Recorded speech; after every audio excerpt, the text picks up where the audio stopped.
கந்தளி அருகே 13 வயது சிறுமியை பாலியல் ரீதியாக துன்புறுத்திய கட்டிட மேஸ்திரி போக்சோ சட்டத்தில் கைது செய்யப்பட்டார். திருப்பத்தூர் மாவட்டம் கந்தளியில் கட்டிட மேஸ்திரியாக வேலை செய்து வருபவர் விஸ்வநாதன் நேற்று மாலை வீட்டின் வெளியில் உட்கார்ந்துள்ளார். அப்போது அவ்வழியாக சென்ற 13 வயது சிறுமி ஒருவரை எங்கே செல்கிறாய் என கேட்டுள்ளார். அதற்கு அந்த சிறுமி கடைக்கு செல்வதாக கூறினார். எனக்கும் கடையிலிருந்து தீப்பெட்டி வாங்கி வர வேண்டும் என கூறினார். இதனை நம்பி அந்த சிறுமி வீட்டினுள்ளே சென்றார். அப்பொழுது பாலியல் ரீதியாக சிறுமியை துன்புறுத்தியுள்ளார். பின்னர் பதறி போய் வெளியேறிய சிறுமி நடந்ததை தனது பெற்றோரிடம் கூறினார். இது தொடர்பாக கந்தளி காவல் நிலையத்தில் பெண்ணின் பெற்றோர் புகார் கொடுத்தனர். புகாரின் அடிப்படையில் கந்தளி போலீசார் விஸ்வநாதனை கைது செய்தனர். கந்தளி அருகே கடைக்கு சென்ற சிறுமியை வழிமறித்து பாலியல் ரீதியாக துன்புறுத்திய சம்பவம் அப்பகுதியில் பெற்றோர் மத்தியில் அச்சத்தை ஏற்படுத்தியுள்ளது. திருப்பத்தூர் செய்திகளுக்காக சி. ரமேஷ்.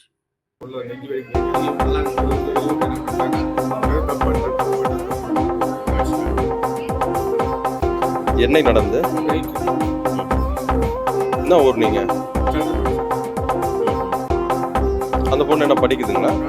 என்ன படிக்குது?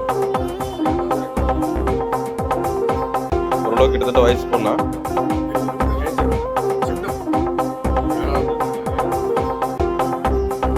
நெஞ்சு வலிக்கிற மாதிரி ஏன் அடிச்சிங்க?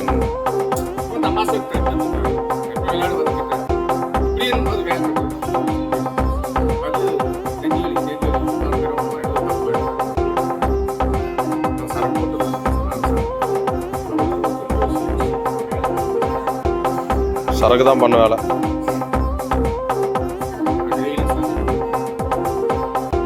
சரக்கு சாப்பிடாம உங்களால் இருக்க முடியாதா? சரக்கு சாப்பிடுவீங்க.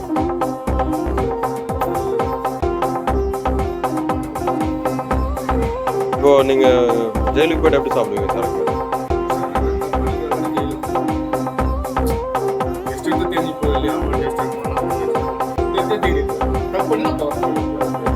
இல்ல அங்க சரக்கு கிடைக்காதுல்ல?